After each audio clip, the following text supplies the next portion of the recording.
పరిశుద్ధ గ్రంథంలో నుండి సంఖ్యాకాండము 14వ అధ్యాయము. సంఖ్యాకాండము 14వ అధ్యాయము మొదటి నుండి చదువుకుందామండి. అప్పుడు ఆ సర్వ సమాజము ఎలుగెత్తి కేకలు వేసెను. ప్రజలు ఆ రాత్రి ఎలుగెత్తి ఏడ్చిరి. మరియు ఇశ్రాయేలీయులందరూ మోషే అహరోనులపైని సణుగుకొనిరి. ఆ సర్వ సమాజము, అయ్యో, ఐగుప్తులో మేమేలా చావలేదు, ఈ అరణ్యమందు మేమేలా చావలేదు, మేము కత్తివాత పడినట్లు యెహోవా మమ్మును ఈ దేశంలోనికి ఎలా తీసుకొని వచ్చెను. మా భార్యలు మా పిల్లలు కొల్లపోదురు. తిరిగి ఐగుప్తుకు వెళ్ళుట మాకు మేలు కాదా అని వారితో అనిరి. వారు, మనము నాయకుని ఒకని నియమించుకొని ఐగుప్తునకు తిరిగి వెళ్ళుదామని ఒకనితో ఒకడు చెప్పుకొనుగా, మోషే అహరోనులు ఇశ్రాయేలీల సర్వ సమాజ సంఘము ఎదుట సాగిలపడిరి. చాలండి. మనం చదువుకున్నటువంటి వాక్య భాగము ఇశ్రాయేలీల యొక్క సుదీర్ఘ ప్రయాణము. దయచేసి అందరూ జాగ్రత్తగా వినాలి. ఇశ్రాయేలీల యొక్క సుదీర్ఘ ప్రయాణము. వారు ఎక్కడ బయలుదేరారు అంటే ఐగుప్తు దేశంలో ఏం చేశారండి? బయటికి వచ్చారు. ఏ దేశంలో నుండి బయలుదేరారు? ఐగుప్తు దేశంలో నుండి. మోషే వారి దగ్గరికి వెళ్ళి 10 రకాలైనటువంటి అద్భుతములు వారికి చేసి చూపించిన తర్వాత అప్పుడు దేవుని యందు విశ్వాసం ఉంచి ఆ ఫరో రాజు వారిని బయటకు వెళ్ళనంపారు. అందరూ బయలుదేరి మోషే నాయకత్వంలో కనాను దేశానికి ప్రయాణమైపోతున్నారు. ఎక్కడికి వెళుతున్నారు? కనాను దేశానికి బయలుదేరుతున్నారు. చూడండి, ఈ కనాను దేశం అనేది 40 రోజుల్లో ఐగుప్తు దేశంలో నుండి బయలుదేరి 40 రోజుల్లో వెళ్ళిపోవచ్చు. ఈజిప్టుకి కనాను దేశానికి చాలా దగ్గర. 40 రోజుల్లో వెళ్ళిపోవచ్చు.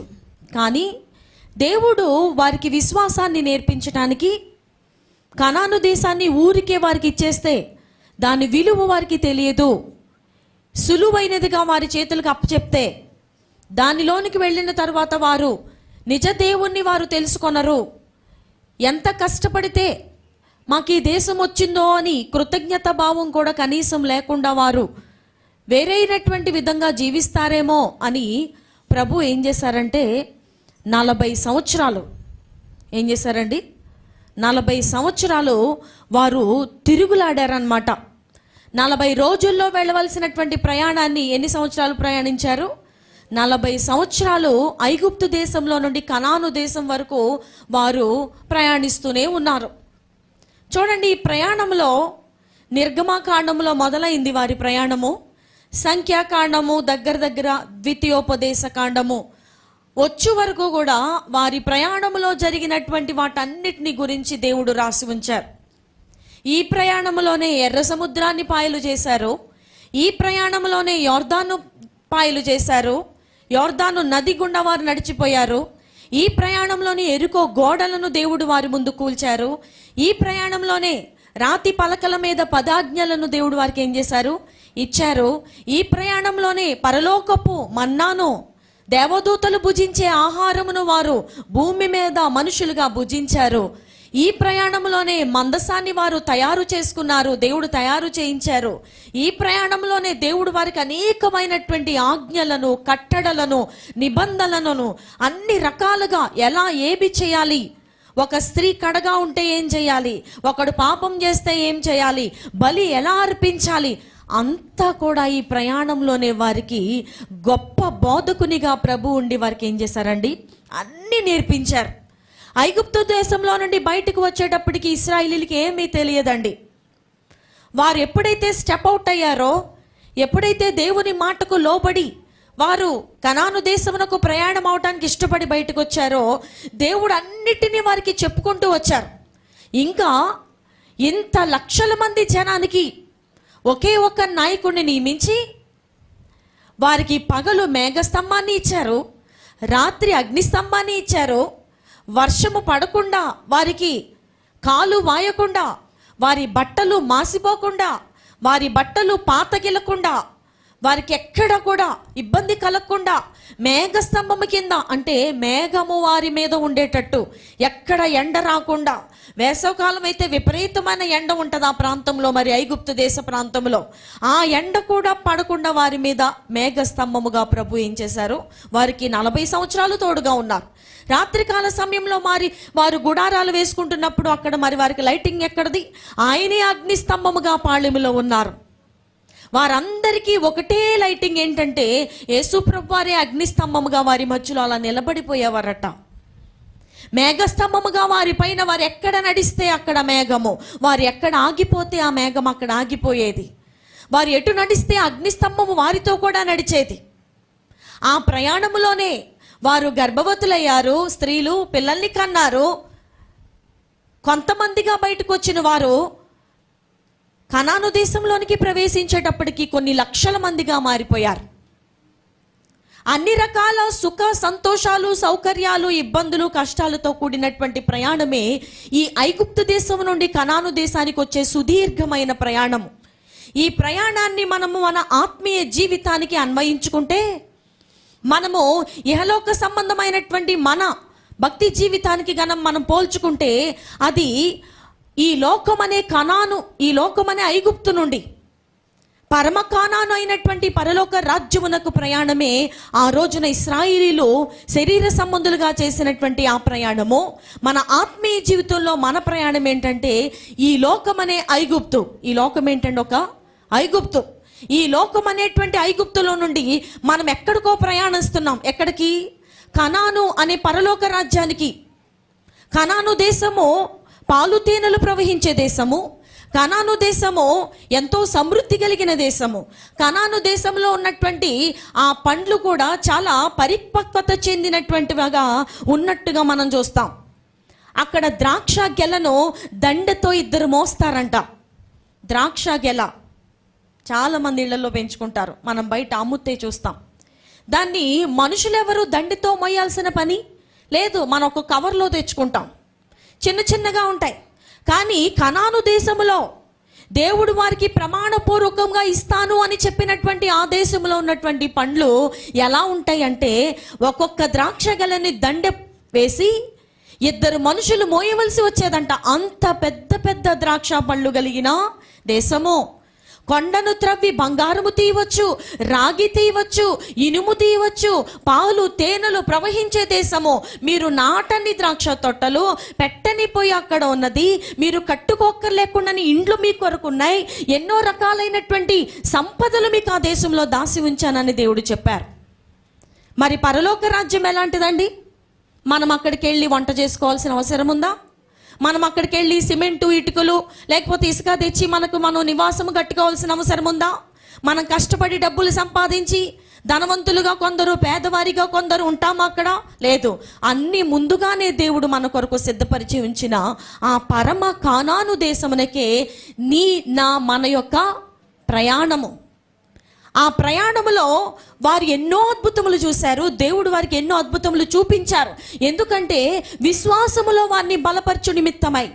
మన ఈ ప్రయాణములో కూడా దేవుడు ఒక్కొక్కరి జీవితంలో ఒక్కొక్కలాగా వారి యొక్క సందర్భములను బట్టి, వారి యొక్క స్థితిని బట్టి, వారి అవసరతలను బట్టి దేవుడు మీ యొక్క జీవితాలలో, మన యొక్క జీవితాలలో అనేకమైన అద్భుతములు ఇప్పటికే చేసి ఉన్నారు. చేశారా లేదా? ఎన్నో అద్భుతములు మన జీవితంలో చేసుకుంటూ వస్తున్నారు ప్రభు. ఎందుకంటే మనలో ఉన్నటువంటి విశ్వాసాన్ని పెంచడానికి కోసమే. 40 రోజుల్లో వెళ్ళేటువంటి ప్రయాణాన్ని 40 సంవత్సరములు ఎందుకు దేవుడు పొడిగించారో, ఎందుకు దాన్ని సాగ్గొట్టారో, ఎందుకు దాన్ని అంతా లెంతన్ చేశారు అంటే, 40 రోజుల్లో వెళ్ళిపోతే వీరికి అసలు కష్టం ఏంటో తెలీదు.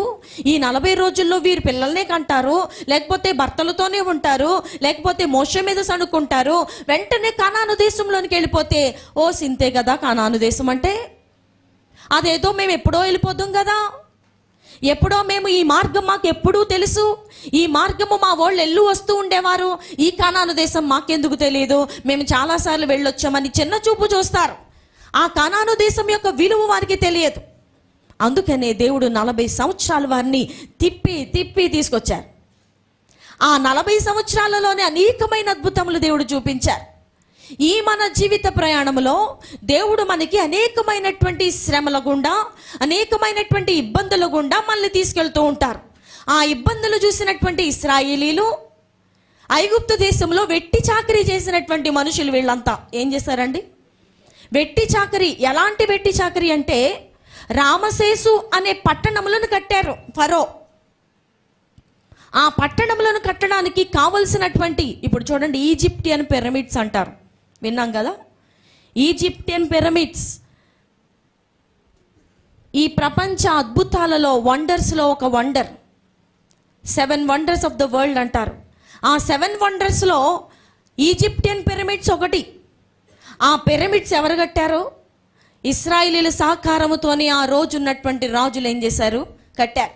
దానికి కావలసినటువంటి ఇటుకలు వీరే తయారు చేసేవారు, దానికి కావలసినటువంటి మట్టిని వీరే తెచ్చుకునేవారు, దానికి కావలసినటువంటి కొయ్యకాలు, గడ్డి ఆ వాములో పెట్టడము, ఇటుకలు తయారు చేయటము, ఇటుకలకు కావలసినటువంటి ఆ మట్టిని కాళ్ళతో త్రొక్కటము, ఎంత పనండి!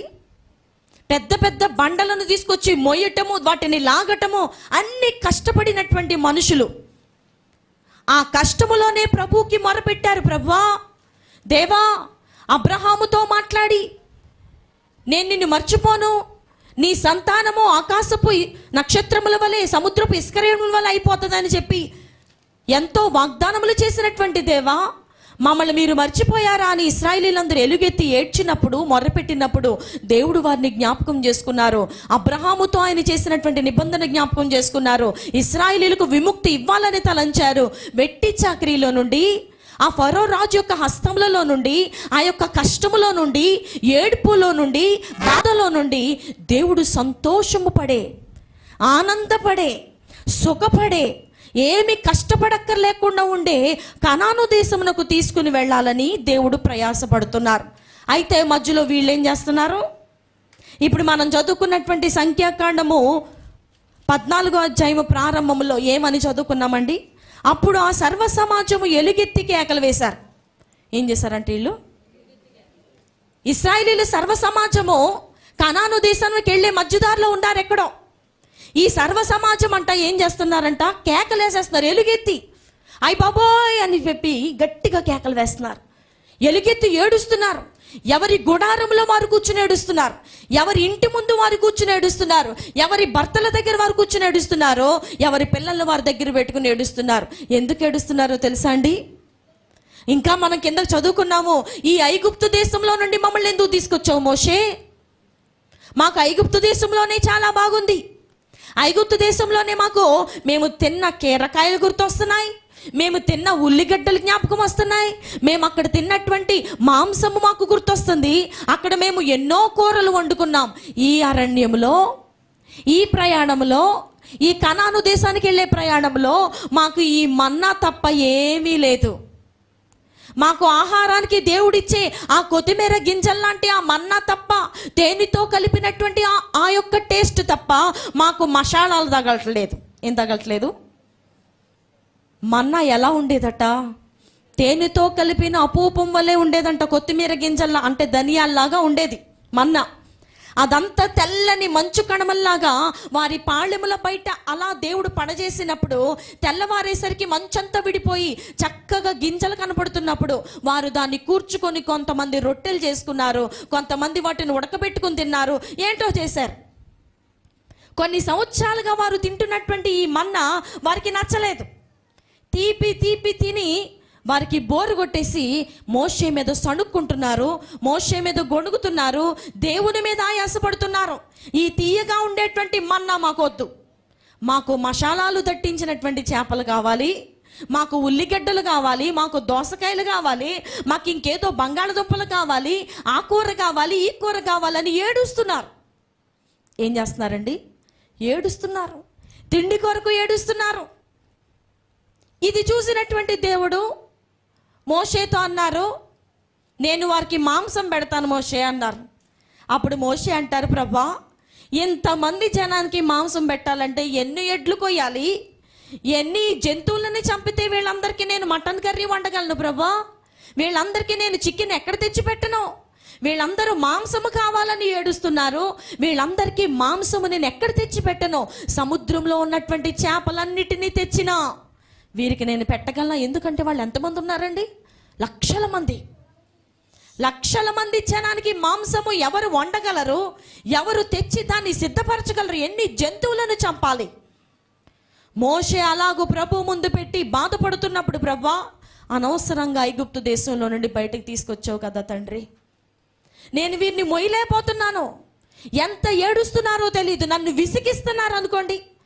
నిన్నే కదా మాంసం తిన్నారు, మళ్ళీ ఈరోజు కావాలంటారు, ఈరోజు ఆగిన తర్వాత మళ్ళీ రేపు కావాలంటారు, మాకు నీళ్లు లేవంటారు, మాకు గుడారం లేదంటారు, మాకు ఇంకేదో లేదంటారు, మాకు ఇక్కడ బాగోలేదంటారు, మేము ఐగుప్తు దేశానికి వెళ్ళిపోతామని చెప్తారు, మేమందరం ఇక్కడే చచ్చిపోతామంటారు.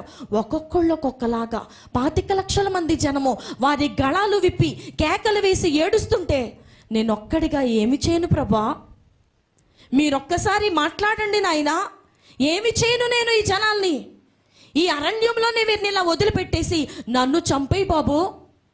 ఆయన మొర్ర పెట్టుకుంటున్నారు. మోషే ఆ బాధను తట్టుకోలేక, వీళ్ళందరి ఏడుపు, ఈ గోల, ఈ విసుగుదల నాకు వద్దు తండ్రి, నన్ను చంపేయి, నన్ను చంపేయండి, నన్ను తీసుకెళ్ళిపోండి, మీరెవరిని ఎంచుకుంటారో ఎంచుకొని వారి ద్వారా నడిపించుకోండి అని మోషే బాధపడుతున్నప్పుడు ప్రభు అన్నారు, వారికి కావాల్సింది మాంసమే కదా, రేపొద్దున మీరున్నటువంటి పాళెం ముందు సముద్రం మీద నుండి పూరేళ్లను రప్పిస్తాను. బహుశా పూరేళ్ళంటే మన కౌజు పిట్టల మాదిరిగా ఉంటాయని నా ఊహ.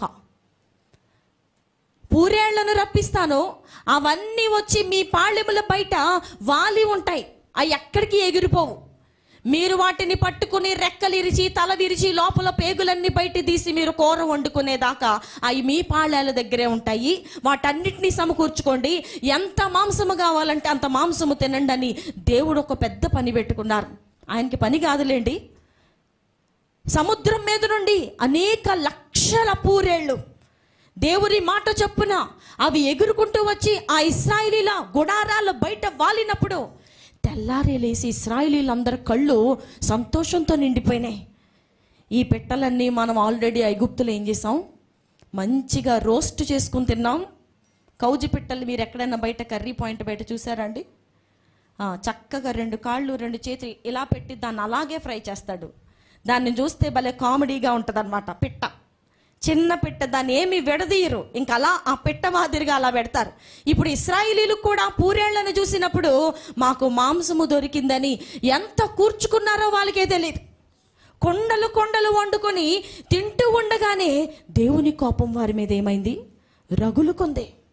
ఇంకా మాంసము వారి పళ్ళ సందుల్లో ఉండగానే తినేసిన తర్వాత మనం నాలుకతో మన పళ్ళ సందుల్లో ఉన్న మాంసాన్ని తీసుకొని మరలా నెమరు వేసుకుంటాం కదా, అలాగే ఇశ్రాయేలీలు పళ్ళ సందుల్లో ఇరుక్కుపోయిన మాంసాన్ని మరలా నోటిలోనికి తెచ్చుకొని ఎంత బాగుంది కూర అనుకుంటుండగానే దేవుని కోపం వారి మీద రగులుకుంది. దేవుడు మోషేతో అంటున్నారు, ఎన్నాళ్ళయ్యా ఈ మనుషులను ఇలా విసిగిస్తారో, ఇప్పటికి 10 సార్లు నన్ను పరిశోధించారు, ఇప్పటికి 10 సార్లు నన్ను విసిగించారు, ఇక ఈ జనాలతో నేను పడలేను, వీళ్ళందరినీ నాశనం చేసేసి నీ వలన ఇలాంటి జనాగాన్ని మళ్ళీ పుట్టిస్తానని చెప్పారు. ఒక్కొక్క అధ్యాయం చదివితే మనకు తెలుస్తుంది. దేవుని యొక్క ఉద్దేశం ఏంటంటే, ఇప్పటి వరకు వచ్చిన ఇశ్రాయేలీలందరినీ చంపేస్తాను, నిన్ను బట్టి నీ వలన అనేక మంది సంతానాన్ని మళ్ళీ పుట్టిస్తాను, మరలా 25 లక్షల మంది జనాన్ని చేస్తాను, అప్పుడు వారిని నేను కనాను దేశానికి తీసుకెళ్తానంటే మోషే వెంటనే అడ్డుపడి, ప్రభా ఆల్రెడీ ఐగుప్తు దేశంలో ఉన్న వారందరూ చాలా కక్షతో బాధతో తరుముతూ వీళ్ళ దేవుడు ఇంత గొప్ప దేవుడా అని మమ్మల్ని అందరినీ బయటికి పంపించారు. ఈ విషయం కనుక వాళ్ళకి తెలిసిందనుకోండి, వాళ్ళు కనాను దేశంలోనికి వెళ్ళక ముందే దేవుడు వారిని చంపేశారంట అని తెలిసిందనుకోండి, వాళ్ళందరూ ఏమని మాట్లాడతారు, ప్రభా మీ బలము, మీ ఘనత, మీ ప్రభావము ఏమైపోతుంది, వాళ్ళ దేవుడు చేతగాని దేవుడు, కనాను దేశంలోనికి ప్రవేశపెట్టలేకపోయినటువంటి చేతగాని దేవుడు వారి దేవుడు, అందుకని అరణ్యంలోనే రాలిపోయారు అంటారు. ప్రభా మిమ్మల్ని మీ యొక్క శక్తి ఏంటో వారు తెలుసుకోవాలి, మీ యొక్క బలం ఏమిటో వారు తెలుసుకోవాలి. సులువుగా మీ నామాన్ని వారు కాళ్ళ కిందేసి తొక్కుతారు నాయన, ఇలా చేయొద్దు నాయన అని ఆ కోపానికి అడ్డుపడి అనేక మార్లు ఇశ్రాయేలుని కాపాడినటువంటి సేవకుడు మోషే. సేవకునికి ఉండాల్సినటువంటి లక్షణమే ఇదండి. విశ్వాసుల పట్ల దేవుని సన్నిధిలో, విశ్వాసుల పక్షంగా దేవుని సన్నిధిలో, ప్రభా ఆ విశ్వాసే మాట వినలేదు, ఎందుకు వింటలేదు అని ప్రార్థన చేసేది ఈ సేవకుడే. ఒకవేళ వింటలేదు కదా అని చెప్పి దేవుడు ఏదైనా ఒక శాపం అనే మార్గమును తెరిచి ఆ కుటుంబాన్ని ఇబ్బందులు గుండా పంపిస్తున్నప్పుడు బాధపడి ఏడ్చేది కూడా ఈ సేవకుడే. ఇశ్రాయేలీయులు విసిగించేస్తున్నారు ప్రభా, నేను భరించలేనని చెప్పింది మోషేనే. మరలా దేవుడు వీరిని చంపేస్తాను, నాకు చిరాకు వస్తుంది అన్నప్పుడు చంపొద్దు నాయన, నేను ఎలాగోలా చూసుకుంటానులే అని చెప్పింది ఈ మోషేనే. అందుకనే భక్తులు ఒక పాట రాశారు. ఏం పాట? దైవజనులు కావాలి, దైవజనులు లేవాలి, ప్రభు కోసం పరిగెత్తేవారు, ప్రభు కోసం ప్రాణమిచ్చేవారు కావాలి. మోషే అనేక సార్లు ఇశ్రాయేలీయుల ముందు సాష్టాంగపడి నమస్కారం చేసినటువంటి వినయ విధేయతలు కలిగినటువంటి నమ్మకస్తుడు. వీళ్ళందరికీ కోపం వచ్చి గట్టిగా కేకలేస్తున్నారు, ఎలుగెత్తి ఏడుస్తున్నారు. ఐగుప్తు దేశం మాకు మేలు కదా, మేము అక్కడికి వెళ్ళిపోతాం, ఇక్కడ మమ్మల్ని చంపడానికి తీసుకొచ్చావు ఎందుకు? అదేదో ఐగుప్తు దేశంలోనే బోళ్ళు సమాధులు దొడ్లు ఉన్నాయి, అక్కడ మమ్మల్ని సమాధి చేయొచ్చు కదా అని ఏడుస్తున్నప్పుడు, కోప్పడుతున్నప్పుడు, రాళ్ళు పట్టుకుని మోషే మీద విసరడానికి ప్రయత్నిస్తున్నప్పుడు మోషే అహరోనులు సర్వ సమాజం యొక్క సంఘము ముందు సాష్టాంగపడి, దయచేసి మీరు అలాగూ చేయకండి, మేము ప్రార్థన చేస్తాము, మేము దేవుని యందు మొరపెడతాము, మేము దేవుని దగ్గర అడుగుతాము, మీకేం కావాలో చెప్పండి. ఎలాంటి దీనత్వమైనటువంటి మనస్సు మోషే కలిగి ఉన్నారు. ఈ రోజులో మన జీవితాల్లో ఇశ్రాయేలీయుల ప్రయాణాన్ని కాసేపు పక్కన పెడితే వారు సణుక్కున్నారు, గొణుక్కున్నారు, అరణ్యంలో ఆకుల్లాగా రాలిపోయారు. ఐగుప్తు దేశంలో నుండి బయలుదేరిన వారు మధ్య మార్గంలో సడిగిన తర్వాత, గొణిగిన తర్వాత, మాంసం లేదు, చేపలు లేవు, ఆ దేవతలు ఈ దేవతలు అనుకుంటూ దేవుని విడిచిపెట్టి పలు రకాలుగా తిరుగుతున్నటువంటి వీరి జీవితాల్లో దేవుడు ఒక మాట చెప్పారు. వీళ్ళెవ్వరూ కూడా కనాను దేశాన్ని చూడరయ్యా, నువ్వేమన్నా చేయక, నువ్వెంత బ్రతిమలాడినా నేను మాత్రం ఒప్పనిసారి. ఇప్పటి వరకు ఓర్చుకున్నాను, సహించుకున్నాను, నువ్వు చెప్పిన మాటలను బట్టి క్షమించాను, అపరాధములను పాపములను నేను తట్టుకున్నాను, భరించాను. ఇక ముందు నేను భరించాలనుకోవటం లేదు. ఇదిగో 20 సంవత్సరముల పై ప్రాయము కలిగి, అంటే 20 years ఉన్నవాళ్ళు, ఆ పైబడినటువంటి వయసు వాళ్ళందరూ 100 ఉండని, 200 ఉండని, 300 ఉండని, వీళ్ళందరూ కూడా కనాను దేశాన్ని ఏం చేయరు, చూడరు. 20 years బిలో ఉన్నవారు, అంటే మార్గ మధ్యంలో పుట్టిన వారు మాత్రమే కనాను దేశంలో ఏం చేస్తారు. ఆల్రెడీ ముందు ఐగుప్తు దేశంలో నుండి బయటకు వచ్చిన వారు ఎవ్వరూ కూడా కనాను దేశంలో ప్రవేశించలేదండి. ఈవెన్ విత్ మోషే. మోషే కూడా ఐగుప్తు దేశంలో నుండి కదా బయటకు వచ్చారు. ఒక్క కాలేబు, యెహోషువ అనే 2 నమ్మకస్తులైనటువంటి వారు తప్ప మోషే కూడా ప్రవేశించలేదు కనాను దేశంలో. ఐగుప్తులో నుండి బయటకు వచ్చిన వారు ఎవ్వరు ప్రవేశించలా. మరి ఎవరు ప్రవేశించారు? వీరికి ఈ మార్గములో జన్మించిన వారు మాత్రమే కనాను దేశాన్ని ఏం చేశారు, చూశారు. గమనించాలి. ఐగుప్తు దేశంలో నుండి ఎంతమంది అయితే వచ్చారో వారందరూ అరణ్యములు ఆకుల్లాగా రాలిపోయారు. వారి శవాలు కళేబరములైపోయి పక్షులకు, ఆకాశ పక్షులకు, జంతువులకు ఆహారముగా దేవుడు ఇచ్చేశారు. ఎందుకంటే వారి యొక్క సణుగుడు, వారి యొక్క గొణుగుడు, వారి యొక్క అసహనము, వారి యొక్క కోప స్థితి, వారి యొక్క మారు మనసు లేనటువంటి స్థితి అంత తారాస్థాయికి చేరిపోయింది. ఏమన్నా ఒకసారా 2 సార్లా 40 సంవత్సరాలు ఇంచుమించుగా వారు ప్రభువుని ఏడిపిస్తూనే ఉన్నారు. ప్రియ సంగమా, ప్రియ దేవుని బిడ్డలారా, ఈ సుదీర్ఘ ప్రయాణంలో కొందరికి 70 సంవత్సరాల ప్రయాణం అవ్వచ్చు, కొందరికి 30 సంవత్సరాల ప్రయాణం అవ్వచ్చు.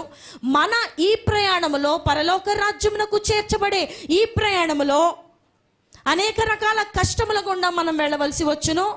అది కూడా మన విశ్వాసమును దేవుడు పెంచడానికే మన ముందుకు వాటిని తీసుకువచ్చును. ఇది మనుషులకు అర్థం కాక కష్టములు రాగానే, శోధనలు రాగానే, అనుకున్నది కాస్త ఆలస్యం అవ్వగానే, అనుకున్నట్టు జరగకపోతే ఎంత ఆనందపడాలో అంత ఆనందము రాక దుఃఖము రాగానే, కష్టములు కొంచెము మనల్ని ఇలా తాకగానే, ఏడుపు రాగానే, దుఃఖము రాగానే, కన్నీరు రాగానే వెంటనే ఇశ్రాయేలీయులు ఎలాగైతే సణుక్కున్నారో, ఎలా అయితే గొణుక్కున్నారో, ఎలా అయితే రాళ్ళు తీసి మోషేను చంపాలని చూశారో, మేము ఐగుప్తులోకి వెళ్ళిపోతామని మరలా పాత స్థితిని జ్ఞాపకం చేసుకుంటున్నారో, నేటి సంఘాలు, నేటి క్రైస్తవ విశ్వాసులు కూడా ఒక్కసారి వారి వెనక జీవితాన్ని గుర్తు చేసుకుంటారు. ఎలాగంటే, మేము మారు మనసు పొందక ముందే మా పరిస్థితి బాగుంది, మేము యేసు ప్రభుని నమ్ముకొనక ముందే నా పరిస్థితి బాగుంది. పైకి చెప్పకపోయినా మనసులో వారి యొక్క అవగాహన, మనసులో వారి యొక్క ఆ యొక్క తలంపు అన్నమాట.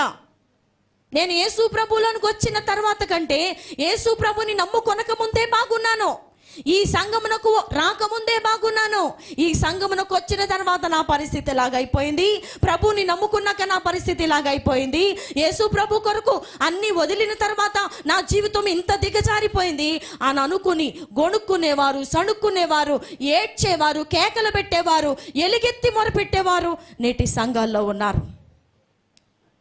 ఒకవేళ ఆ జాబితాలో నీవు నేనున్న ఎడలా, ఇశ్రాయేలీయుల అరణ్యంలో రాలిపోయినట్టుగా ఒకవేళ పరలోక రాజ్యము చేరకుండానే ఈ మధ్యదారిలోనే మన యొక్క భక్తి జీవితంలో మనం రాలిపోయి వెళ్ళవలసినటువంటి కనాను దేశాన్ని చూడకుండా పోతామేమో ప్రియ సంగమా. దేవుడు మనతో మాట్లాడుతున్న మాట ఏమిటంటే, మన జీవితాల్లో సణుగుడు అవసరంలా, మన జీవితాల్లో గొణుగుడు అవసరంలా, మన జీవితాల్లో ఇకలోక సంబంధమైన కీరకాయలు, చేపలు, ఉల్లిగడ్డలు మనకు అవసరంలా. అవి కాదు మనల్ని కనాను దేశంలోనికి చేర్చేది. ఆహారము, భోజనము, పానీయము కాదు దేవుని రాజ్యం అంటే. అదే పౌలు గారు అంటారు, దేవుని రాజ్యం అంటే ఆహారము, పానీయము కాదు, దేవుని రాజ్యము శక్తితోనే ఉన్నది. ఏ విధమైనటువంటి శక్తి మనకి కావాలి? ప్రార్థనలో మనకి శక్తి కావాలి. దేవుని రాజ్యమును చూడాలంటే ఒక విశ్వాసి ప్రార్థనలో శక్తిని పొందుకోవాలి. ఎంత గొణిగారండి ఇశ్రాయేలీయులు! నిజంగా వారి యొక్క గొణుగుడికి అసలు లిమిట్ లేదనమాట. వారి యొక్క గొణుగుడికి అసలు నోటికి అదుపు, కంట్రోల్ ఏమీ లేదు. ఎలా వస్తే అలా మాట్లాడేస్తున్నారు, ఎలా తిట్టాలంటే అలా మోషేని తిడుతున్నారు. ఎన్ని అద్భుతాలు దేవుడు చూపించారండి! ఒక అద్భుతమా, రెండా? వారి ముందే ఎర్ర సముద్రమును పాయలుగా చేసి ఆరిన నేలను, ఒక పక్కనేమో సముద్రం తగులుతుంది చేతులకి, ఇటు వినాలందరం. వారి నడుస్తున్నటువంటి దారి మాత్రమే పొడిగా ఉంది, తడి లేకుండా. వారు చెయ్యి జాపితే సముద్రపు నీళ్లు వారి చేతులకు తగులుతున్నాయి. ఇలాంటి అద్భుతము బహుశా మనుషులు ఊహించలేరు కూడా. చేయడం తర్వాత సంగతి, ఊహించలేరు కూడా. ఇలాంటి అసలు ఎక్స్పెక్ట్ చేయనటువంటి అద్భుతాన్ని దేవుడు వారి ముందు చూపిస్తే అది కూడా గుర్తు చేసుకోకుండా దేవుడు మాకు కానాను దేశాన్ని ఇస్తారా? ఏమో మాకైతే ఏం నమ్మకాలు లేవు. కానాను దేశం ఎక్కడో ఉంది, ఎప్పుడు వెళ్తామో ఏంటో. ఈ మోషే ఏమాయనో మాకు తెలియదు, ఈ మోషే ఏం చేస్తున్నాడో ఈ మోషేకే తెలియదు. ఏంటో అస్తమాను సమాజంగా కూడుకోమంటాడు, అస్తమాను ప్రార్థన అంటాడు, అస్తమాను ఉపవాస ప్రార్థన అంటాడు, అస్తమాను ఇంకేదో చెప్తాడు. ఈ మోషేకి పని పాట ఏమీ లేదు. మాకు ఐగుప్తు దేశంలోనే బాగుంది.